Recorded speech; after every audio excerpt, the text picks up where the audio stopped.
dili ko magpakauwaw og tao, labi ng utang ra.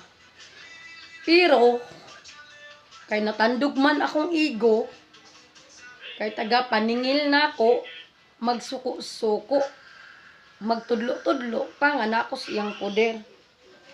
Di ba? Pasalamat mo nga nagkinahanglan mo sa una na ami muhatag ninyo sa tinarong nga pag-release. Unya karon sa pagpaningil na usa ka tuig ninyo, duha ka tuig ninyo unya-unyaon, ingon ana lang kasayon. Dili baya lalim sa handler, guys. Grabe. Maglabad ang kung asag itapal sa inyong utang. Sabot ka, isog kay ka. Isa masay di maisog o balik, di ba?